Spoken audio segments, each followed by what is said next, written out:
श्रीमद्भगवद गीता अध्याय 8 श्लोक 5 का शेष भाग मार्मिक बात से रह गया था। वहां से शुरू करते हैं। 587 नंबर पेज। व्याख्या है प्रातः स्मरणीय प्रातः वंदनीय परम श्रद्धेय भगवत तत्व प्राप्त महापुरुष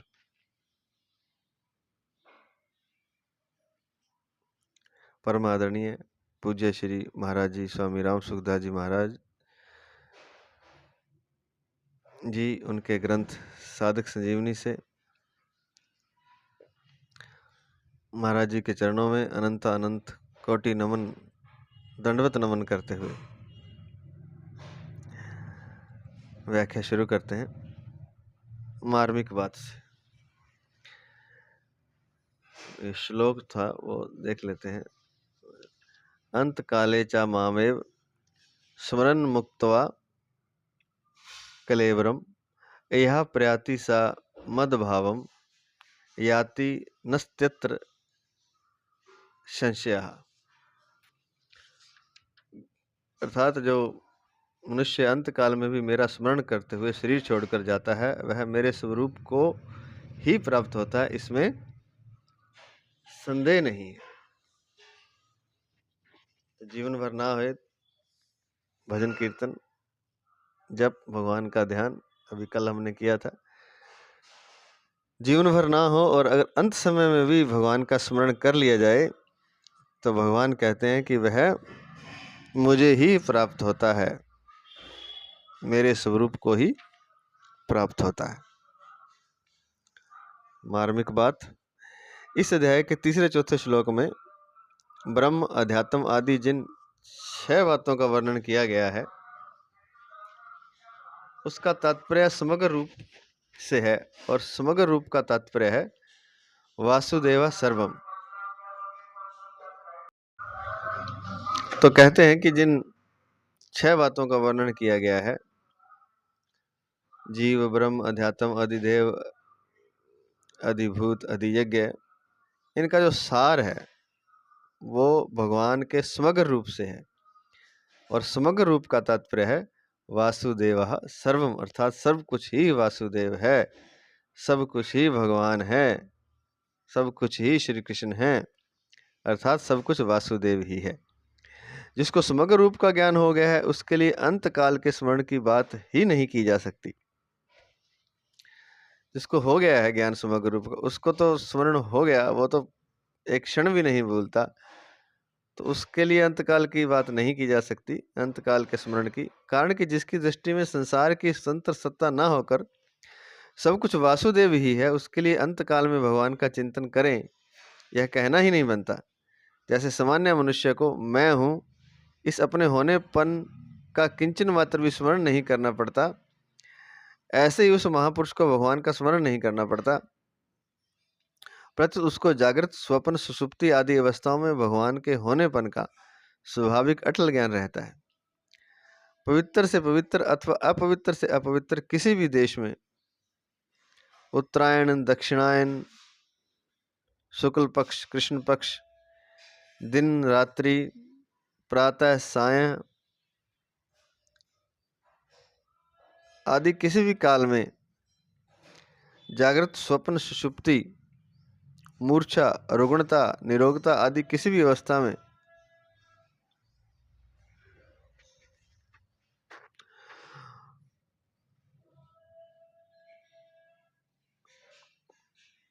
और पवित्र तथा अपवित्र कोई भी वस्तु व्यक्ति पदार्थ आदि सामने होने पर भी उस महापुरुष के कल्याण में किंचित मात्र भी संदेह नहीं रहता। तो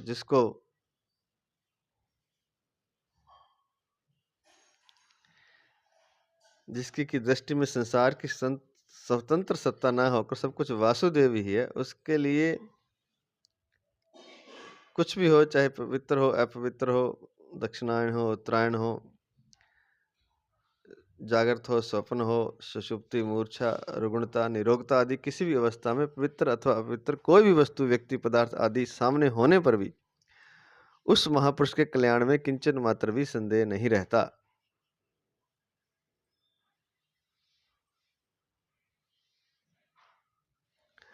उपयुक्त महापुरुषों के सिवाय, दोबारा से सुन लेते हैं, 2 बार हो गया वैसे तो, एक बार और सुन लेते हैं। पवित्र से पवित्र अथवा अपवित्र से अपवित्र किसी भी देश में उत्तरायण, दक्षिणायन, शुक्ल पक्ष, कृष्ण पक्ष, दिन रात्रि, प्रातः सायं आदि किसी भी काल में, किसी भी पवित्र अपवित्र जगह में, किसी भी काल में, जागृत, स्वप्न, सुषुप्ति, मूर्छा, रुग्णता, निरोगता आदि किसी भी अवस्था में, और पवित्र तथा अपवित्र कोई भी वस्तु, व्यक्ति, पदार्थ आदि सामने होने पर भी उस महापुरुष के कल्याण में किंचन मात्र भी संदेह नहीं रहता, जिसको सब जगह भगवान ही दिखते हैं, वासुदेवा सर्वम। उपयुक्त महापुरुषों के सिवाय परमात्मा की उपासना करने वाले जितने भी साधक हैं, वे चाहे साकार के उपासक हों अथवा निराकार के उपासक हों, चाहे सगुण के उपासक हों अथवा निर्गुण के उपासक हों, चाहे राम कृष्ण आदि अवतारों के उपासक हों, भगवान के किसी भी नाम, रूप, लीला, धाम आदि की श्रद्धा प्रेम पूर्वक उपासना करने वाले क्यों न हो, उन सबको अपनी अपनी रुचि के अनुसार अंत समय में भगवान के किसी भी स्वरूप, नाम आदि का स्मरण हो जाए तो वह भगवान का ही स्मरण है।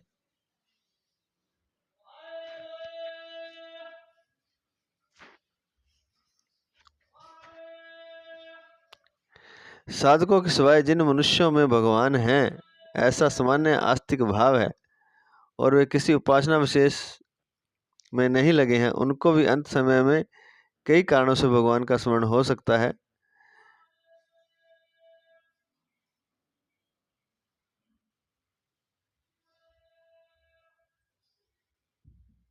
जैसे जीवन में उसने सुना हुआ है कि दुखी के दुख को भगवान मिटाते हैं।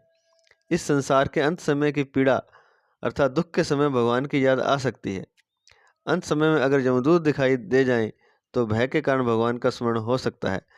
कोई सज्जन उसके सामने भगवान का चित्र रख दे, उसको दिखा दे, उसको भगवान नाम सुना दे, भगवान की लीला कथा सुना दे, भक्तों के चरित्र सुना दे, तो उसके सामने कीर्तन करने लग जाए, तो उसको भगवान की याद आ जाएगी। इस प्रकार किसी भी कारण से भगवान की तरफ वृत्ति होने से वह स्मरण भगवान का ही स्मरण है। ऐसे साधक और सामान्य मनुष्यों के लिए ही अंतकाल में भगवत स्मरण की बात कही जाती है, तत्वज्ञ जीवन मुक्त महापुरुषों के लिए नहीं।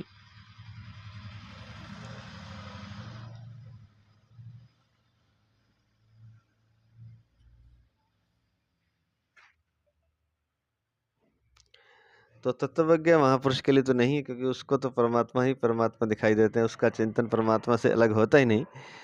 लेकिन जो साधक हैं, अभी परमात्मा की प्राप्ति नहीं हुई, वासुदेवा सर्वम का पूरा अनुभव नहीं हुआ, या सामान्य मनुष्यों के लिए ही अंतकाल में भगवत स्मरण की बात कही है। तत्वज्ञ जीवन मुक्त महापुरुषों के लिए नहीं। परिशिष्ट भाव, जो मनुष्य शरीर के रहते रहते अपना उद्धार नहीं कर सका, वह यदि अंत काल में भी भगवान का स्मरण करते हुए शरीर छोड़े तो वह भगवान को ही प्राप्त होता है, इसमें कोई संदेह नहीं। फिर जो सब समय भगवान का स्मरण करता है, वह अंत काल में भगवान का स्मरण करके भगवान को प्राप्त हो जाए, इसमें तो कहना ही क्या है। फिर जो सब समय भगवान का स्मरण करता है, वह अंत काल में भगवान का स्मरण करके भगवान को प्राप्त हो जाए, इसमें तो कहना ही क्या है। भगवान ने मनुष्य को अपना उद्धार करने की बहुत स्वतंत्रता दी है, छूट दी है कि किसी भी तरह से उसका कल्याण हो जाए। यह भगवान की मनुष्य पर बहुत विशेष कृपा है।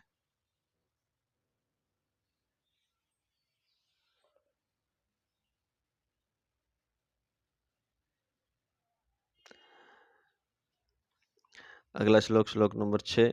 संबंध, अंत काल में जो मेरा स्मरण करते हैं वे तो मेरे को ही प्राप्त होते हैं, पर जो मेरा स्मरण न करके अन्य किसी का स्मरण करते हैं वे किसको प्राप्त होते हैं, इसे भगवान आगे के श्लोक में बताते हैं।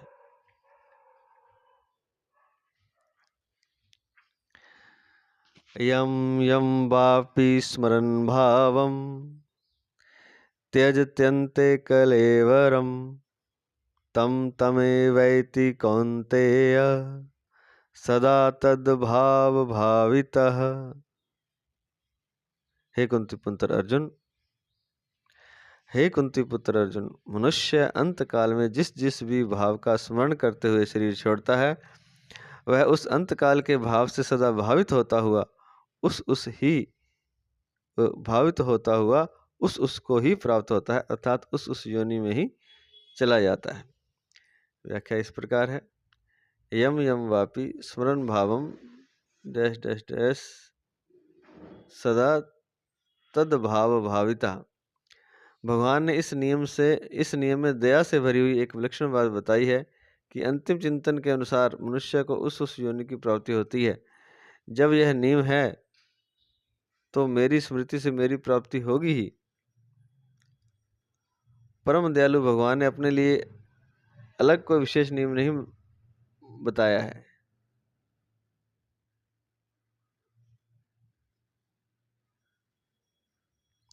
परम दयालु भगवान ने अपने लिए अलग कोई विशेष नियम नहीं बताया है, परंतु सामान्य नियमों में ही अपने को शामिल कर दिया है। भगवान की दया यह कितनी विलक्षण है कि जितने मूल्य में कुत्ते की योनि मिले उतने ही मूल्य में भगवान मिल जाए। बस स्मरण की तो बात है। तो यह भगवान कितनी दया है, कितनी विलक्षणता है। समझ आ रहा है क्या भाई?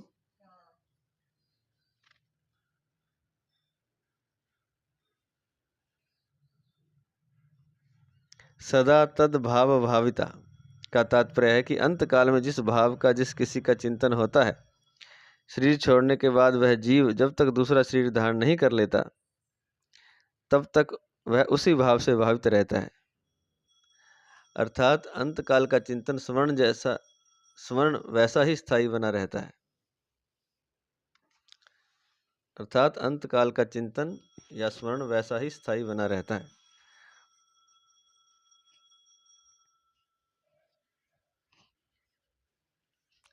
तो जब तक दूसरा शरीर नहीं धारण करता तब तक उसका स्मरण वैसा ही बना रहता है जो उसका अंत समय में होता है। अंत काल के उस चिंतन के अनुसार ही उसका मानसिक शरीर बनता है और मानसिक शरीर के अनुसार ही वह दूसरा शरीर धारण करता है।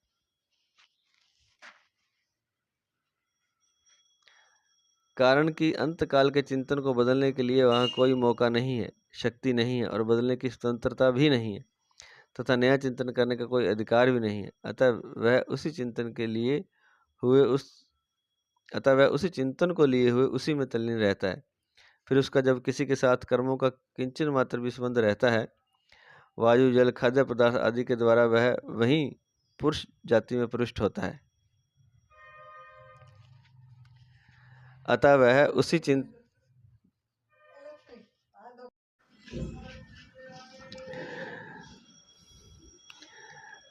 उसी चिंतन को लिए हुए उसी में तल्लीन रहता है। फिर उसका जिस किसी के साथ कर्मों का किंचन मात्र भी संबंध रहता है, वायु जल खाद्य पदार्थ आदि के द्वारा वह वहीं पुरुष जाति में प्रविष्ट होता है। फिर पुरुष जाति से स्त्री जाति में जाकर समय पर जन्म लेता है।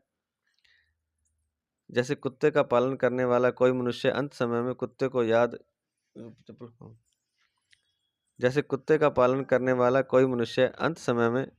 याद करते हुए शरीर छोड़ता है तो उसका मानसिक शरीर कुत्ते का बन जाता है, जिससे वह क्रमश कुत्ता ही बन जाता है, अर्थात कुत्ते की योनि में जन्म लेता है।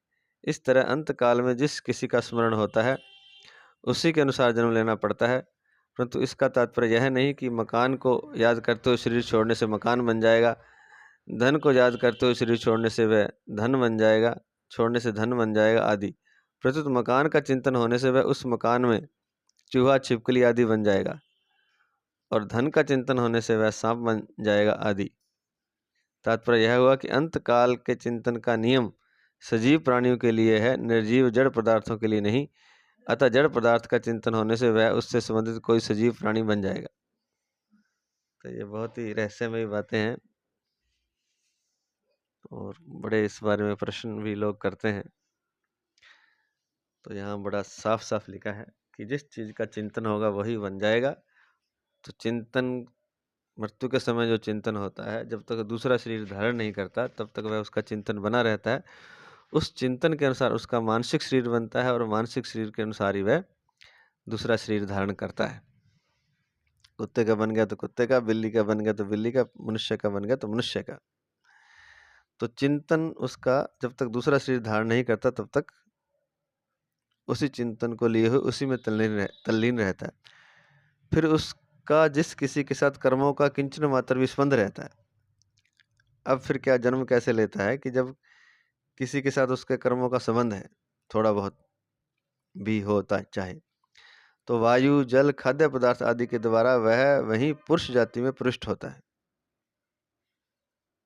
वह वहीं पुरुष जाति में प्रविष्ट होता है। तो वो जो जिसके साथ भी उसका संबंध है, या तो वायु के द्वारा, या जल के द्वारा, या खाद्य पदार्थ के द्वारा।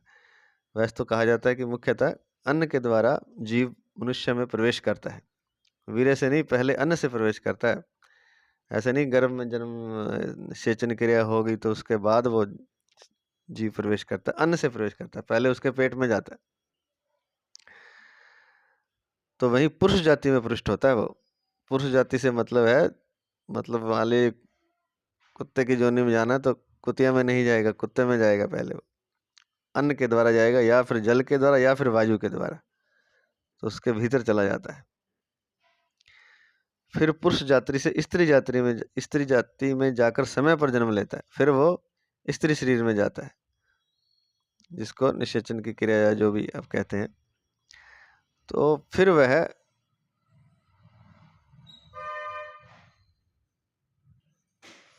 शुक्राणु और रज का मिलन होने से वो फिर स्त्री जाति शरीर में बड़ा होता है और फिर बाद में जन्म लेता है। जैसे तो इस तरह से है। पहले महाराज जी कहते होते हैं कि राजेंद्र दास जी महाराज जी, मलुक पीठ वाले महाराज जी, वो कहते हैं कि अन्न, जैसे कहते हैं कि खाने दाने दाने पर लिखा है खाने वाले का नाम, तो वो पहले अन्न में प्रवेश करता है और वो अन्न फिर मनुष्य में, और फिर मनुष्य से स्त्री शरीर में, स्त्री शरीर से वो जन्म लेता है। इस तरह प्रक्रिया होती है। आगे चलते हैं। मनुष्यतर पशु पक्षी आदि प्राणियों को अपने अपने कर्मों के अनुसार ही अंत काल में स्मरण होता है,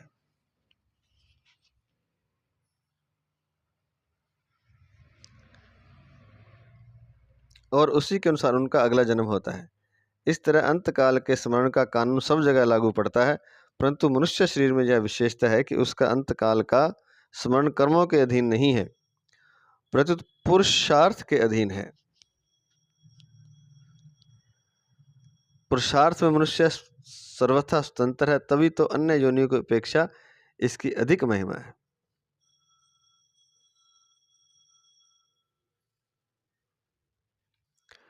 मनुष्य शरीर में यह विशेषता है कि उसका अंत काल का स्मरण उसने जो कर्म किए उसके अधीन नहीं है, उसका पुरुषार्थ क्या था उसके अधीन है।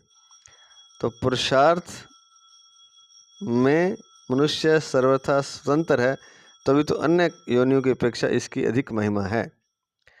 मनुष्य इस शरीर में स्वतंत्रता पूर्वक जिससे संबंध जोड़ लेता है, उस संबंध के अनुसार ही उसका अन्य योनियों में जन्म हो सकता है, परंतु अंत काल में अगर वह भगवान का स्मरण कर ले तो उसके सारे संबंध टूट जाते हैं, कारण कि वे सब संबंध वास्तविक नहीं है, प्रत्युत वर्तमान के बनाए हुए कृत्रिम हैं।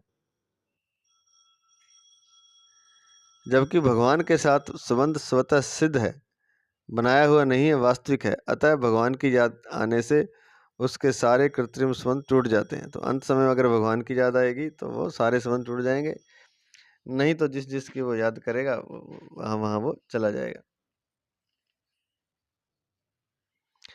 और मनुष्यतर अर्थात मनुष्य से अलावा जो प्राणी है, पशु पक्षी आदि, उनको तो अपने अपने कर्मों के अनुसार ही अंत में स्मरण याद आती है।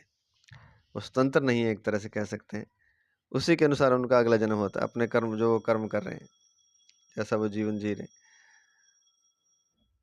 तो अंत काल का जो कानून है वो स्मरण वाला, वो सब जगह एक ही तरह का लागू पड़ता है, परंतु मनुष्य शरीर में यह विशेषता है कि उसका अंत काल का स्मरण कर्मों के अधीन नहीं है, उसके पुरुषार्थ के अधीन है।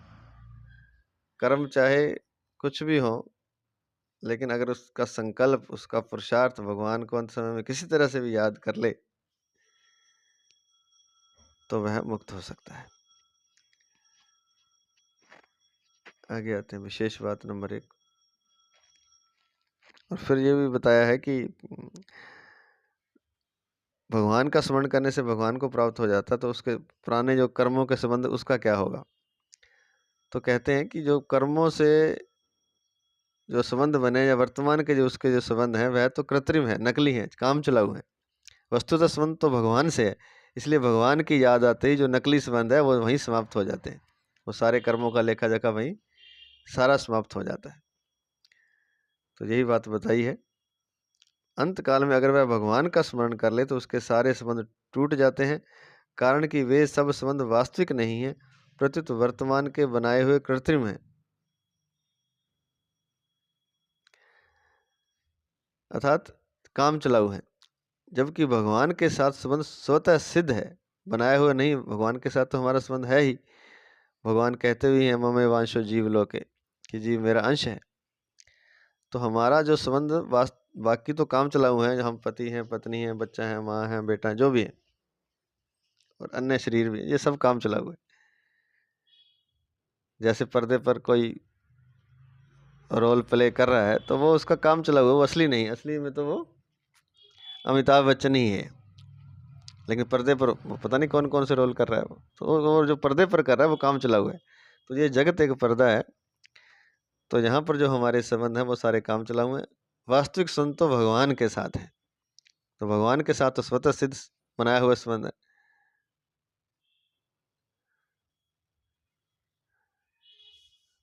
तो जैसे कि मान लीजिए अमिताभ बच्चन हैं, उन्होंने रोल किया शिव प्रसाद का, तो शिव प्रसाद तो नहीं है, उसका संबंध शिव प्रसाद के साथ तो है ही नहीं, वो तो काम चला हुआ है। वास्तविक संबंध जो रोल वाला शिव प्रसाद है उसका संबंध अमिताभ बच्चन से है, तो वास्तविक संबंध अमिताभ है, बच्चन है। ऐसे ही भगवान के साथ हमारा स्वतः सिद्ध संबंध है, बनाया हुआ नहीं है। तो जब हम भगवान की याद करते हैं तो बाकी संबंध अपने आप समाप्त हो जाते हैं, छूट जाते हैं। जैसे वो रोल खत्म होता है तो वास्तव में अमिताभ बच्चन रोल के समय भी वो रहता ही है, लेकिन तब वो रोल वैसा नहीं करता, लेकिन रोल के समय में भी अमिताभ बच्चन है, बाद में भी है, क्योंकि संबंध उसका वास्तव में उसी से है। तो ऐसे ही भगवान के साथ हमारा स्वतः सिद्ध संबंध है, बनाया हुआ नहीं है। तो भगवान की याद आते ही अंत समय में भगवान को ही वह प्राप्त हो जाता है। अतः भगवान की याद आने से उसके सारे कृत्रिम अर्थात काम चलाऊ संबंध टूट जाते हैं। विशेष बात, दूसरे जन्म की प्राप्ति अंत काल में हुए चिंतन के अनुसार होती है। जिसका जैसा स्वभाव होता है अंत काल में उसे प्राय वैसा ही चिंतन होता है।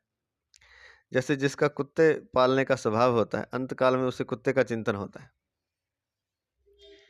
वह चिंतन आकाशवाणी केंद्र के द्वारा प्रसारित विशेष शक्ति युक्त ध्वनि की तरह सब जगह फैल जाता है। जैसे आकाशवाणी केंद्र के द्वारा प्रसारित ध्वनि रेडियो के द्वारा किसी विशेष नंबर पर पकड़ में आ जाती है, ऐसे ही अंतकालीन कुत्ते का चिंतन संबंधित कुत्ते के द्वारा, जिसके साथ कोई ऋणा अनुबंध अथवा कर्मों आदि का कोई न कोई संबंध है, पकड़ में आ जाता है। फिर जीव सूक्ष्म और कारण शरीर को साथ लिए अन्न जल वायु श्वास आदि के द्वारा उस कुत्ते में प्रविष्ट हो जाता है। फिर कुतिया में प्रविष्ट होकर गर्भ बन जाता है और निश्चित समय पर कुत्ते के शरीर से जन्म लेता है। तो इसलिए हमारे शास्त्रों में तो बहुत बातें लिखी हुई हैं, कुत्ता नहीं पालना, ऐसी चीज़ों के साथ ही नहीं रहना कि जिससे आपका जीवन बिगड़ जाए। तो यहाँ लिखा है कि एक उदाहरण दिया, जैसे कोई कुत्ते का बड़ा शौक है जिसको कुत्ते पालने का, तो अब कुत्तों का चिंतन हो रहा है, वो चिंतन प्रसारित होता रहता है। और अंत समय में जब वो चिंतन प्रसारित होता है, अंत काल में जिसका कुत्ते पालने का स्वभाव है, अंत काल में वो कुत्ते का चिंतन करता है, वो चिंतन प्रसारित हो जाता है। जैसे वो बताए कि आकाशवाणी केंद्र से विशेष ध्वनि तरंगें प्रसारित हो जाती और फिर किसी विशेष रेडियो के नंबर पर आकाशवाणी केंद्र के द्वारा प्रसारित ध्वनि रेडियो द्वारा किसी विशेष नंबर पर पकड़ में आ जाती है। तो ऐसे ही अंतकालीन कुत्ते का चिंतन संबंधित किसी और कुत्ते द्वारा वो पकड़ में आ जाता है, जिसके साथ कोई संबंध होगा पिछला, कोई ऋणानुबंध हो सकता है या कर्मवादी को कोई संबंध है, तो पकड़ में आ जाता है। उस कुत्ते में फिर वो जो सूक्ष्म जीव है कारण शरीर को साथ लेकर। जीव सूक्ष्म और दोनों, क्योंकि स्थूल शरीर तो है नहीं, तो वह जीव सूक्ष्म और कारण शरीर को साथ लेकर या तो अन्न के द्वारा या जल के द्वारा, पहले भी बता दिया है, या वायु के द्वारा, श्वास द्वारा, इन तीनों माध्यम से प्रवेश करता है। कुत्ते में प्रवेश कर जाएगा, फिर वो उसका वीर्य बन जाएगा, वीर्य से वो कुतिया के रज में प्रविष्ट करेगा और फिर कुतिया के गर्भ से वो जन्म ले लेगा कुत्ते के रूप में। तो ये प्रक्रिया है।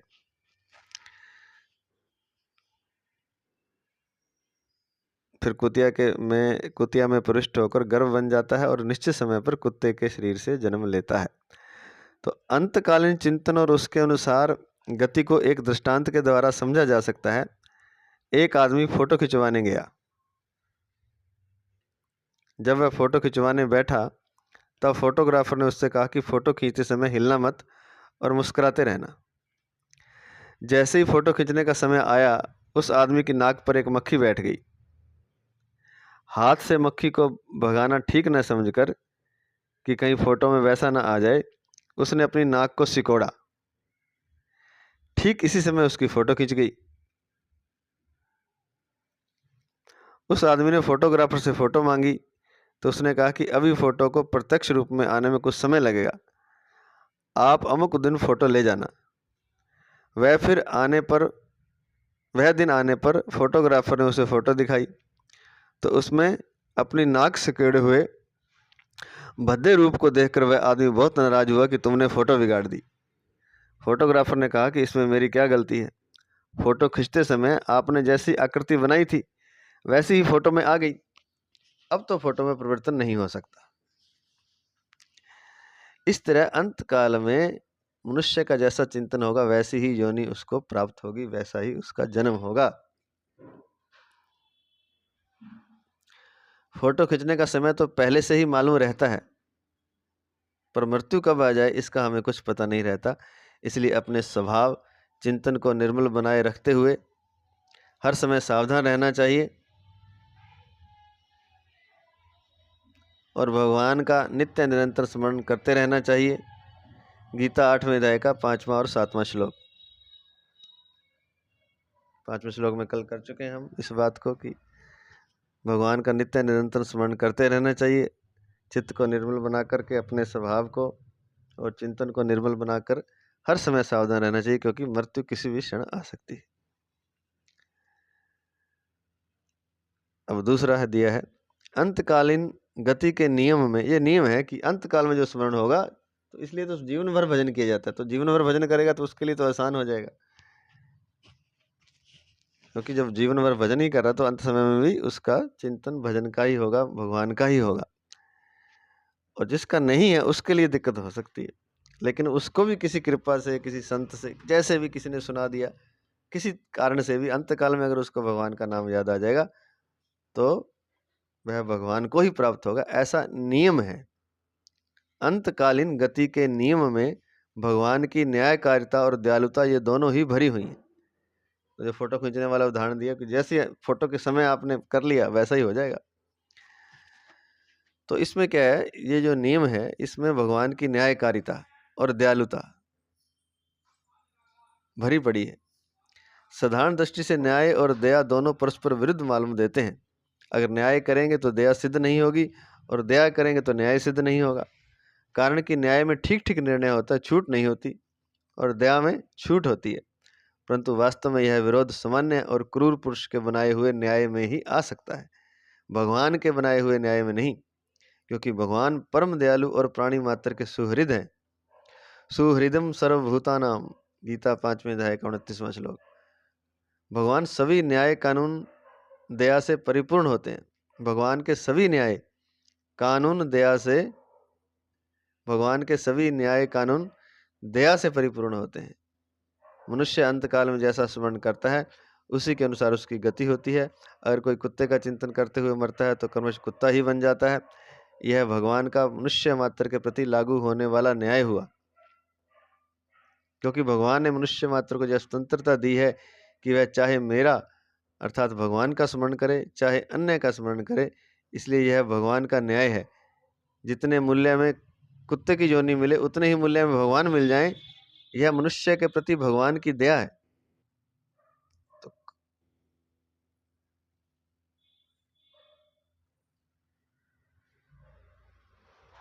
तो वो तो न्याय है, न्याय भी करना है और दया भी करनी है। तो न्याय तो ये है कि जैसा वो चिंतन करेगा वैसा उसको मिल जाएगा, और दया ये है कि जिस स्मरण से कुत्ते की योनि मिल सकती, उसी स्मरण से उसको भगवान भी मिल सकते हैं। मतलब कुत्ते की जगह भगवान का स्मरण, मतलब उसी मूल्य में,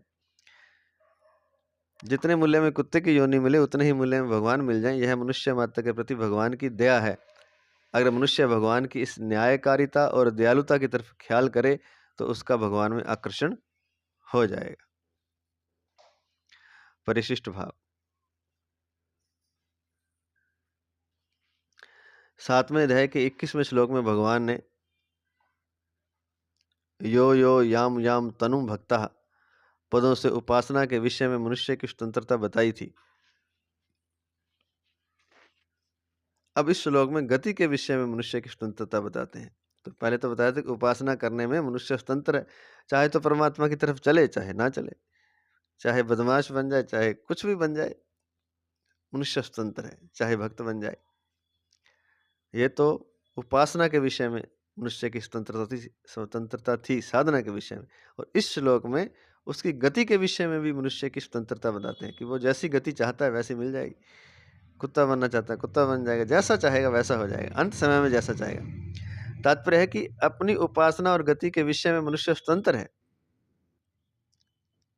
इसको स्टार लिख के दिया है नीचे, नर तन सम नहीं कवनो ही देही, जीव चराचर जाचत तेही, नरक स्वर्ग अपवर्ग निसेनी, ज्ञान विराग भक्ति शुभ देनी। रामचरितमानस उत्तरकांड 121:5 में दिया है। तात्पर्य है कि उपासना और गति के विषय में मनुष्य स्वतंत्र है।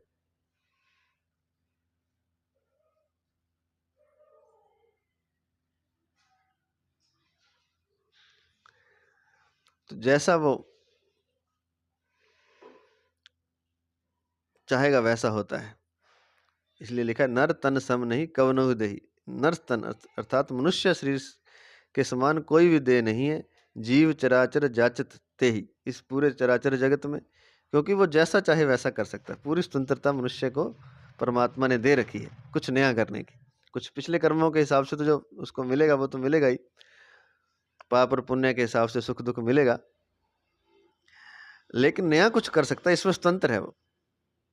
तो वो चाहे उपासना करे चाहे ना करे, अंत समय में गति मनुष्य की चाहे चाहे अन्य कोई गति चाहे, तो वह स्वतंत्र है। और उसमें भगवान अपने दयालु स्वभाव के कारण बाधक नहीं बनते, प्रत्युत उसकी सहायता करते हैं। मनुष्य ही मिली हुई स्वतंत्रता का दुरुपयोग करके दुर्गति में चला जाता। तो भगवान तो बड़े दयालु हैं, और वो दयालु स्वभाव के कारण वो उसकी स्वतंत्रता में बाधा नहीं बनते, बल्कि उसकी सहायता करते हैं। पर मनुष्य अपनी मिली हुई स्वतंत्रता का दुरुपयोग करता है और दुर्गति में चला जाता है। वो उसका सही उपयोग नहीं करता। जो स्वतंत्रता भगवान ने दी है, वो जो शक्ति भगवान ने दी है, उसका सही सदुपयोग नहीं करता, इसलिए दुर्गति में चला जाता है। यह मनुष्य शरीर की महत्ता है कि वह चाहे वही पा सकता है। ऐसा कोई दुर्लभ पद नहीं है जो मनुष्य को ना मिल सके। क्या बात है, बहुत शानदार लिखा। जो चाहे वही पा सकता है, जिसमें लाभ अर्थात सुख का तो कोई अंत ना हो और दुख का लेश भी ना हो, ऐसा पद मनुष्य प्राप्त कर सकता है। जो चाहे वो भी पा सकता है। और एक ऐसा पद भी है जिसमें लाभ अर्थात सुख का तो अंत ही नहीं होता और दुख एक कण मात्र भी नहीं होता, दुख का लेश भी ना हो, ऐसा पद मनुष्य प्राप्त कर सकता है। गीता 6 अध्याय का 22वां श्लोक।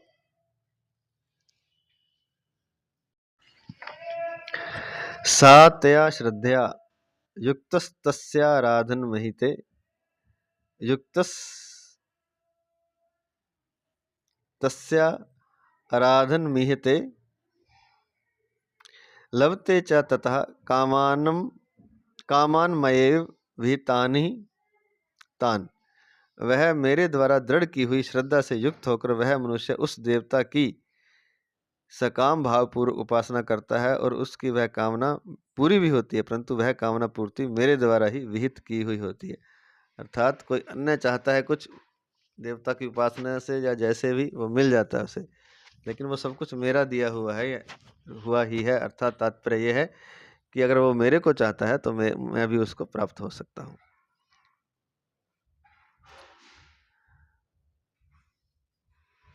तो कहते हैं कि मनुष्य ऐसा पद प्राप्त कर सकता है जिसमें सुख का तो अंत ना हो और दुख का लेश भी ना हो, परंतु भोग और संग्रह में लगकर मनुष्य 84 लाख योनियों में और नरकों में चला जाता है। क्या उसका कारण क्या बताएं? भोग, ये खाना है, ये पीना है, ये भोगना है, ये पहनना है, ये चाहिए, वो चाहिए, ये स्त्री चाहिए, पुरुष चाहिए, धन चाहिए, मकान चाहिए, ये सब भोग, और फिर उसको इकट्ठा करता है। ये इन दो कारणों से ही मनुष्य 84 लाख के चक्र में फंस जाता है, 84 लाख योनियों में और नरकों में चला जाता है। इसलिए भगवान दुख के साथ कहते हैं, अप्राप्य माम निवर्तन्ते मृत्यु संसार वर्तमनि। 9वें अध्याय का 3रा श्लोक। माम प्राप्येव कौन्तेय ततो यान्ते धमाम गतिम। 16वें अध्याय का 20वां श्लोक। भगवान दुख के साथ कहते हैं मनुष्य अंत काल में नहीं, इसलिए भगवान दुख के साथ कहते हैं अप्राप्य माम निवर्तन्ते मृत्यु संसार वर्तमनि। 9वें अध्याय का 3रा श्लोक। और माम प्राप्येव कौन्तेय ततो यान्ते अधमाम गतिम। 16वें अध्याय का 20वां श्लोक।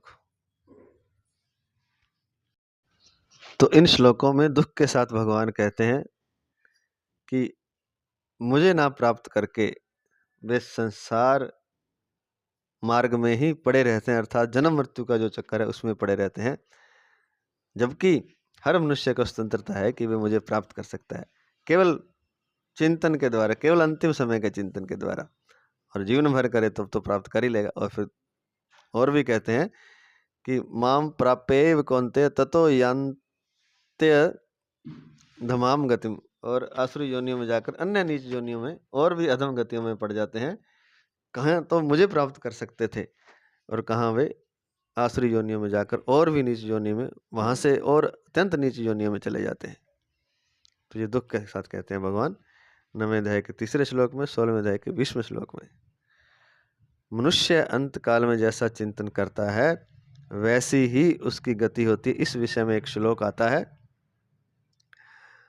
वासना यस्य यत्र स्यात् स तम स्वप्नेषु पश्यति स्वप्नवन मरणे गेम वासना तू वपुर्निणाम। अर्थात जिस मनुष्य की यहाँ वासना होती है उसी वासना के अनुरूप वह स्वप्न देखता है, स्वप्न के समान ही मरण होता है। अर्थात वासना के अनुरूप ही अंत समय में चिंतन होता है और उस चिंतन के अनुसार ही मनुष्य की गति होती है। ये तो रोज भी हम देखते हैं, रात जब हम छोटी मृत्यु मरते हैं, रोज रात को सोते हैं जब, तो अंत समय में जो हम चिंतन कर रहे होते हैं वही हम रात को, वही चिंतन चलता है पूरी रात, और वही शरीर भी एक तरह से धारण करते हैं, या उन्हीं शरीरों को देखते हैं जिनका हम चिंतन कर रहे होते हैं, चाहे वो पशु योनि के हो, चाहे मनुष्य योनि के हो, चाहे अन्य। तो इस श्लोक का अर्थ यह है कि जिस मनुष्य की यहाँ वासना होती है उसी वासना के अनुसार वह सपन देखता है, स्वप्न के समान ही मरण होता है। कहने का तात्पर्य यह है कि अंत समय में जैसा चिंतन होता है वो उसकी वासना के अनुरूप होता है और उस चिंतन के अनुसार ही मनुष्य की गति होती है। तात्पर्य है कि मृत्यु काल में हम जैसा चाहें वैसा चिंतन कर तात्पर्य है कि मृत्यु काल में हम जैसा चाहें वैसा चिंतन नहीं कर सकते, प्रत्युत हमारे भीतर जैसी वासना होगी वैसा ही चिंतन स्वतः ही होगा और उसके अनुसार ही गति होगी। जिस वस्तु को हम सत्ता और महत्ता देते हैं, उससे संबंध जोड़ते हैं, उससे सुख लेते हैं, उसी की वासना बनती है। बहुत ही शानदार बात लिखी। जिस वस्तु को हम सत्ता और महत्ता देते हैं, वस्तु, व्यक्ति, पदार्थ को, उससे संबंध जोड़ते हैं। महत्ता देते तो संबंध जोड़ेंगे, महत्ता क्यों देते हैं? क्योंकि उससे हम सुख चाहते हैं, फिर उससे हम सुख लेते हैं। तो पहले जो संबंध इसलिए जोड़ते हैं, सबसे पहली बात तो ये कि वासना अर्थात सुख की इच्छा होती है किसी से, वस्तु, व्यक्ति, पदार्थ से हो सकती है। तो जिससे सुख की इच्छा होती है उससे हम संबंध बनाते हैं, फिर उससे सुख लेते हैं और फिर उसी की वासना बनती है।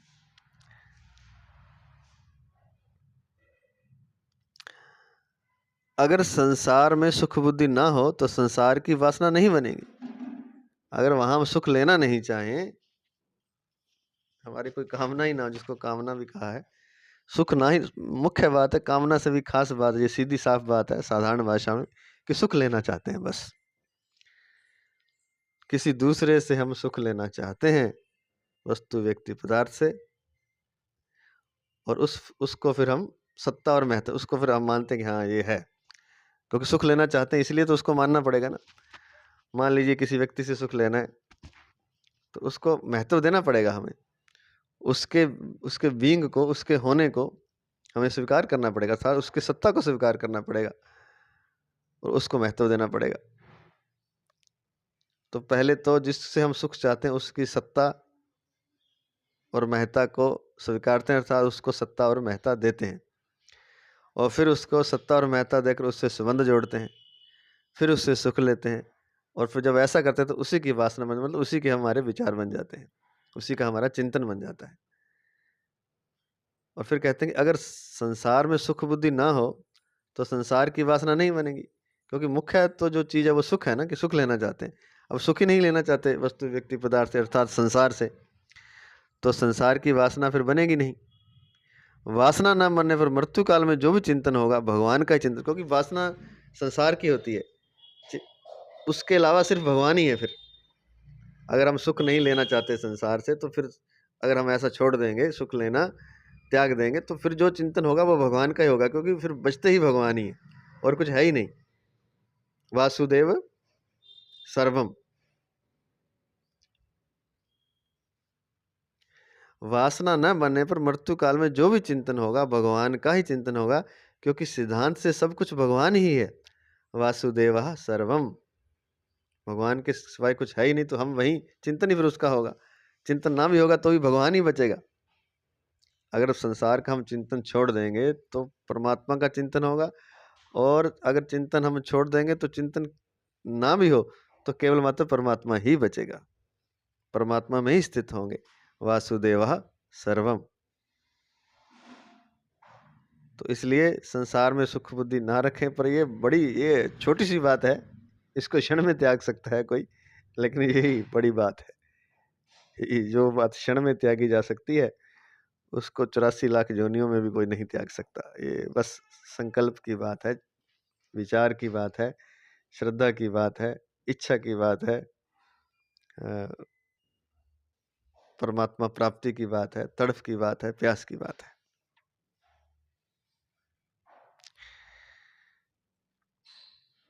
मिले तो अभी मिल जाए, नहीं मिले तो जन्मों जन्म भी ना मिले।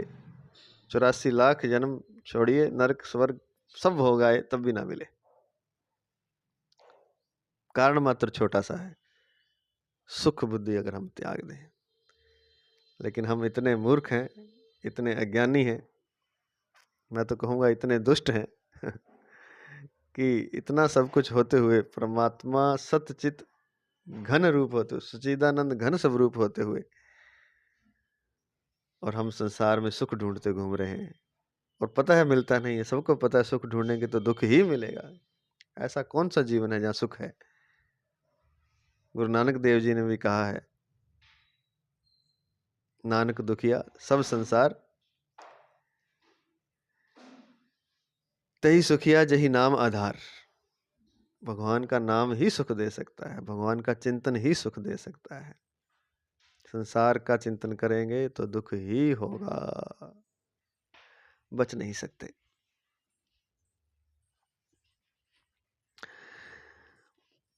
तम तमे वेति, जिस तरह सुई के पीछे पीछे उसी मार्ग से धागा जाता है, उसी तरह मनुष्य भी अंत काल के भाव के अनुसार उसी गति में जाता है। अब जहाँ सुई चलेगी धागा उसके पीछे आएगा, धागे की क्या मजाल इधर उधर हो जाए धागा जा ही नहीं सकता। ऐसी जो हमारा चिंतन है उसी के पीछे हमें चलना पड़ता है। ये तो अंतकाल की तो बात यहाँ चल रही है, खैर थोड़ा सा अलग हो जाएगी बात, लेकिन जीवन में भी हम देखते हैं कि जैसा हमारा चिंतन होता है वैसा हम चलते हैं, जैसा हम चिंतन करते हैं उसी के पीछे पीछे हमारी गति होती है। तो उदाहरण बहुत अच्छा दिया, तम तमे वेति, जिस तरह सुई के पीछे पीछे धागा जाता है उसी तरह मनुष्य भी अंतकाल के अनुसार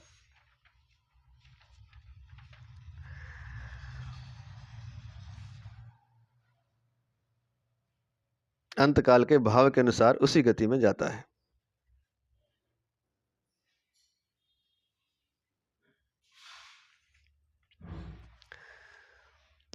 तो ये जो यहाँ लिखा है, अगर संसार में सुख बुद्धि ना हो तो संसार की वासना नहीं बनेगी। 2-4 मिनट का ही रह गया बस।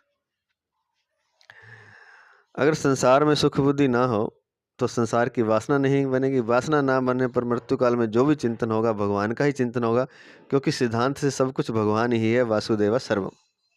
अब ये ऐसे है, एक उदाहरण हमारे कि किसी के पास एक बॉल है, वो बॉल उसी के पास है, यहाँ वो बैठा वहीं है, उसके पास ही है,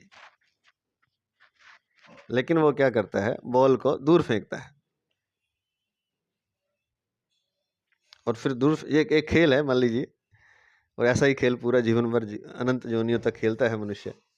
उस बॉल को दूर फेंकता है और फिर वापस उस बॉल को लेकर वहीं आता है जहां वो होता है, और फिर उसको दूर फेंकता है। तो वो जो दूर फेंकने से, बॉल उसके पास ही थी, लेकिन दूर फेंकने से फिर उसी को लेके आना पड़ता है। फिर उसमें श्रम होता है, मेहनत लगती है, दुख भी अब बॉल लेने जाएगा, हो सकता है गिर जाए, टांग टूट जाए, कुछ भी हो सकता है, पसीना पसीना हो जाएगा, भूख भी लगेगी, बहुत कुछ होगा, क्योंकि बॉल गई है तो उसको लेके आना है वापस वहीं। ऐसे ही हम अपनी वासना को बाहर फेंकते रहते हैं, फिर उस वासना की पूर्ति करते हैं। वो हमारे पास ही है पहले से, वो बॉल, जिस बाल को हम बाहर फेंक रहे हैं, वो परमात्मा जो सुख आनंद हम चाह रहे हैं, वो हमारे भीतर ही, उसी को तो हम बाहर फेंक रहे हैं बार बार, और उसी को बार बार लेके आते हैं। वो पहले फेंक दिया उसको, फिर वो लेके आए, थोड़ा सुख मिला, भागा दौड़ी करके आया, हाँ हाँ मिल गया, बॉल मिल गई, फिर फेंकते हैं। ऐसे एक बॉल नहीं, शायद अनंत बॉल हैं जो हम फेंकते रहते हैं और उनको उठाते रहते हैं और वापस वहीं आते हैं। चूंकि हम वहीं स्थित हैं, पहले ही परमात्मा में स्थित हैं, पहले हमारे पास बॉल पहले से ही है वो, लेकिन हम उसको बार बार फेंकते हैं, एक अज्ञान के कारण, एक भ्रम के कारण, कि ऐसा करने से हमें सुख मिलेगा। बॉल फेंक देंगे, फिर उसको लेके आएंगे, हमारा ही फेंका हुआ है, हमारी ही शक्ति से वो बॉल गई है, और फिर हम उसी को पाना चाहते हैं, उस बॉल को पाना चाहते हैं, तो इससे हमें लगता है कि सुख होगा। ऐसे ही हम किसी स्त्री शरीर में, पुरुष शरीर में हम वासना कर लेते हैं, वो वासना हमने ही उसके अंदर डाली हुई है, बार बार उसका चिंतन करके वो बॉल हमने फेंक दी, फिर उसे हम पाना चाहेंगे, और इस प्रक्रिया में फिर एक दुख भरी प्रक्रिया से गुजरना पड़ेगा। सुख हो नहीं सकता, क्योंकि सुख तो तभी है जब बॉल आपके पास पहले से मौजूद है। बॉल अर्थात वासना, बॉल अर्थात चेतना, वो पहले से आपको मौजूद है, लेकिन उस चेतना को बार बार दूर फेंकते हैं आप किसी दूसरे वस्तु, व्यक्ति, पदार्थ में, और फिर वहां से आप प्राप्त करना चाहते हैं, क्योंकि सुख, आपको ऐसा भ्रम हो गया है हमें, हम सबको, कि सुख वहां से मिलेगा जिसमें हमने अपनी चेतना डाल दी है। वो हमने बॉल फेंक दी, फेंकी हुई हमारी है, हमने ही चेतना डाली हुई है, हम ही अपना शक्ति चेतना डाल करके किसी से प्रेम कर लेते हैं और फिर उसी को हम पाना चाहते हैं। बस यही कारण है, वरना बॉल हमारे पास है, हमारी चेतना हमारे पास है पहले से ही, जो कि सुख रूप है, सचिदानंद घन रूप है, सत चित आनंद, सत घन चित घन आनंद घन है, सचिदानंद घन स्वरूप है। उसका कुछ हिस्सा, सारी तो वो जा ही नहीं सकती बॉल, कुछ हिस्सा हम फेंकते हैं, और फिर वहां से हमें लगता है कि आनंद, क्योंकि वो कुछ हिस्सा हमारा ही चला गया है आनंद का वहां पर, और जहाँ वो बॉल चली गई है, जहाँ पर हमारी चेतना जिसमें प्रवेश कर गई है वस्तु, व्यक्ति, पदार्थ में, वो हमारा ही हिस्सा चला गया, और जब दूर जाने पर हमें लगता है कि उसमें आकर्षण है, क्योंकि जब हमारे पास थी तब हमें पता नहीं चलता। तो हमारी चेतना जब दूसरे किसी वस्तु, व्यक्ति, पदार्थ में घुस जाती है, तो फिर वहां हमें आकर्षण दिखाई देता है, वो हमारी ही चेतना का आकर्षण है, हमारे ही जो सच्चिदानंद स्वरूप है हमारा, उसका ही आकर्षण है वो। और वो हमें, जब बॉल हमारे पास है, वो जब चेतना हमारे पास है, तब क्यों नहीं हमें दिखाई देता, तब हमें ध्यान नहीं है, दूर जाने से उसका ध्यान पैदा हो जाता है, क्योंकि वो चेतना निकल के सामने चली गई, तो वहाँ फिर हमारा आकर्षण पैदा हो जाता है। दूर जाने से ही पता चलता है उसका। जब हमारे पास है तो पता नहीं चलता, लेकिन मनुष्य में एक स्वतंत्रता है, मनुष्य में एक विशेषता है, मनुष्य में एक योग्यता है कि वो चाहे तो उसको महसूस कर सकता है, उस बोल को, उस चेतना को, जब वो उसके पास है, तब उसको वो देख सकता है। यह ऐसे ही है जैसे मछली पानी में रहती है लेकिन उसको कभी याद ही नहीं आती। कब याद आती है? जब वो बाहर निकल जाती है, उस चेतना को, वो मछली को कोई बाहर फेंक दे, दूर फेंक दे, किनारे पर फेंक दे, तब वो तड़पती है, तब उसे पता चलता है कि जल क्या था। ऐसे ही हम अपनी चेतना को बाहर फेंक देते हैं और हम स्वयं ही तड़पने लग जाते हैं।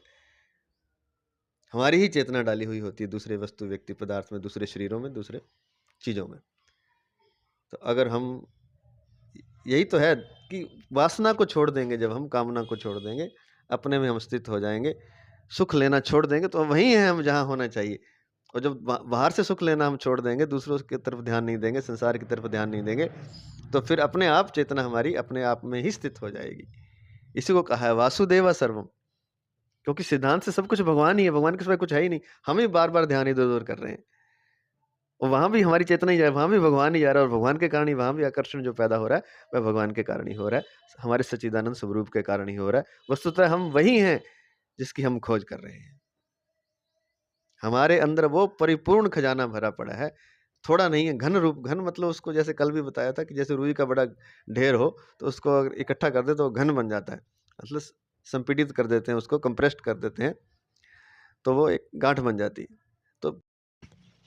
तो कहने का तात्पर्य यह है कि हम अपने आप में परिपूर्ण हैं, हम परमात्मा के अंश हैं, हम परमात्मा ही हैं। हम परमात्मा का जो रूप है, सच्चिदानंद घन स्वरूप, सत्य, चित्त और आनंद स्वरूप, वो हम स्वयं ही हैं। सत्य भी हम हैं, चेतन भी हम हैं, आनंद रूप, प्रेम रूप, सब कुछ हम ही हैं। बस हमारी दृष्टि संसार की तरफ लगी हुई है। संसार से सुख लेना हम चाहते हैं, ये कभी हो नहीं सकता, हुआ नहीं, कभी होगा नहीं, अनंत जन्मों 84 लाख योनियों तक नहीं होगा। दूसरे से सुख लेने की दृष्टि जब हम छोड़ देंगे, चाहे वो हमारा शरीर है, उससे भी हम सुख लेना चाहते हैं, हमारा मन है, उससे सुख लेना चाहते हैं, हमारी इंद्रियां हैं, मन, बुद्धि, शरीर, संसार, सबसे हम सुख लेना चाहते हैं। बस ये सुख लेना छोड़ दें तो हम अपने आप में स्थित हो जाएंगे। मछली कहीं नहीं है, मछली पहले से ही जल में है, मछली उसी सच्चिदानंद घन स्वरूप में है, उसी सच्चिद आनंद स्वरूप में स्थित है, और उसको कहीं पाना नहीं है, कहीं लेने नहीं जाना, हम उसी में स्थित हैं, हम पहले से परिपूर्ण हैं। बस केवल अपनी नज़रें हटाने की आवश्यकता है, और उसको हटाने का तरीका ये है कि संसार से सुख लेने की तमन्ना और हमारे शरीर, इंद्रिय, मन, बुद्धि आदि से सुख लेने की तमन्ना छोड़ दें। जो अपरा प्रकृति है उससे सुख लेना छोड़ दें। पृथ्वी, जल, अग्नि, वायु, आकाश जिससे संसार बना है, और मन, बुद्धि, चित्त, अहंकार जिससे हमारा ये शरीर, हमारा और मन, बुद्धि, चित्त, अहंकार और शरीर, ये सारी जो भी अपरा प्रकृति, हमसे, हमारे स्वरूप से अलग जो कुछ भी है, वह सारी अपरा प्रकृति है, और उससे हम सुख लेना छोड़ दें, अर्थात संसार से सुख लेना छोड़ दें, तमन्ना छोड़ दें। जो है जैसा है उसमें राजी हो जाएं, क्योंकि पुराने जो कर्म हैं उसको तो भोग लें, और सुख लेने की तमन्ना त्याग दें, तो हम वही हैं जहाँ परमात्मा है, हम स्वयं परमात्मा हैं। इसलिए भगवान ने कहा है, ममे वांशो जीव लोके, जीव मेरा ही अंश है। और ये भी कहा है, वासुदेवा सर्वम, सब कुछ वसुदेव ही है, वासुदेव ही है, सब कुछ भगवान ही है। तो भगवान के सिवाय तो कुछ है ही नहीं। बस हमारा ध्यान भटका हुआ है, हमारा ध्यान बाहर सुख लेने का है। उस सुख लेने की तमन्ना को हम छोड़ दें तो अपने आप में हम स्थित हो जाएंगे। कामना, इच्छा का त्याग कर दें। आज इतना ही। जय श्री कृष्ण, जय श्री कृष्ण, जय श्री कृष्ण।